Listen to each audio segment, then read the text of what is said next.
किसी जमाने में एक कफन चोर हुआ करता था। वो रात के अंधेरे में कब्रिस्तान में जाता और मैयत की कफन चुराया करता था। एक मर्तबा एक औरत का इंतकाल हो गया तो फिर लोगों ने उसे एक कब्रिस्तान में दफन कर दिया। एक खबर उस कफन चोर के पास पहुंच गया। वो हर रोज की तरह इस बार भी कफन चोरी करने के लिए कब्रिस्तान में पहुंच गया और कब्रिस्तान में जाकर कब्र खोदना शुरू कर दी और कब्र खोदकर उस मैयत की चादर को खींचने लगा। अचानक उस औरत की जिस्म में हरकत हुई और वो चादर को थाम लिया और उस कफन चोर को खींचकर एक तमाचा मार दिया, जिसकी वजह से उसके चेहरे पर उस औरत की उंगलियों के निशान पड़ गए। और उसके बाद उस शख्स ने तौबा कर लिया कि आज के बाद मैं कफन नहीं चोरी करूंगा।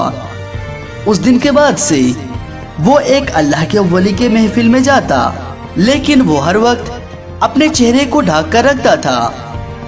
एक दिन उस बुजुर्ग ने पूछा, ये क्या बात है, क्यों तुम अपने चेहरे को हर वक्त ढक कर रखते हो? तो उस शख्स ने कहा कि अगर आप इजाजत दे तो मैं इसके बारे में आपको बताऊंगा। उन्होंने कहा, इजाजत है। उसने अपने चेहरे से पर्दा हटाया तो उस बुजुर्ग ने उस निशानी को देखकर पूछा कि ये निशानी किस चीज की है? तो उसने अर्ज करने लगा कि मैं एक कफन चोर था कि एक मर्तबा मैं एक औरत की कफन चोरी करने के लिए गया था और जैसे मैंने उसकी कफन चोरी करने की कोशिश की तो उसने मुझे खींचकर एक थप्पड़ लगाया, जिसकी वजह से उसकी उंगलियों के निशान मेरे चेहरे पर आ गए। उसके बाद मैंने तौबा कर ली। आप दुआ करें अल्लाह मेरे तौबा को कबूल फरमाए। अब उस बुजुर्ग ने इस वाक़े को एक दूसरे बुजुर्ग के बारगाह में पेश करते हैं कि मैंने आज एक अजीब वाक़े के बारे में सुना है। और उन्होंने वो सारा माजरा बयान किया कि एक मुर्दा औरत को अल्लाह ताला ने जिंदगी बख्शी और वो कब्र में जिंदा होकर कफन चोर को तमाचा मार दिया।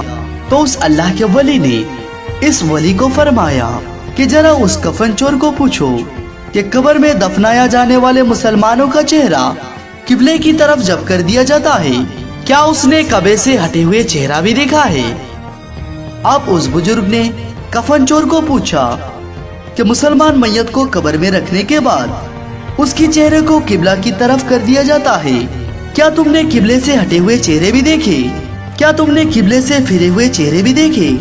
तो वो शख्स ने कहने लगा, जी हाँ, मैंने बहुत सारे चेहरे को किबले से फिरे हुए देखे। तो उस अल्लाह के वली ने फरमाया कि यह बुरे खात्मे की अलामत है, अस्तगफिरुल्लाह। और वो बुरे खात्मा चंद वजूहात की बुनियाद पर होता है, जैसे कि शराब पीने की वजह से, माँ बाप की नाफरमानी करने की वजह से, जिना करने की वजह से, नमाज में सुस्ती करने की वजह से, सूद खाने की वजह से, मुसलमानों को तकलीफ पहुंचाने की वजह से खात्मा खराब होता है और कब्र में लेटाने वाला मैयत के मुंह किबला की तरफ करके चला जाता है, लेकिन बुरे खात्मा की वजह से उसके मुंह किबला की तरफ से फिर जाता है। अल्लाह ताला से दुआ है कि या अल्लाह तू हमें इन बुरे कामों से बचा ले और हमें पक्का सच्चा मोमिन बना दे, ताकि हमारे मुंह कब्र में भी किबला की तरफ ही रहे। आमीन सुमा।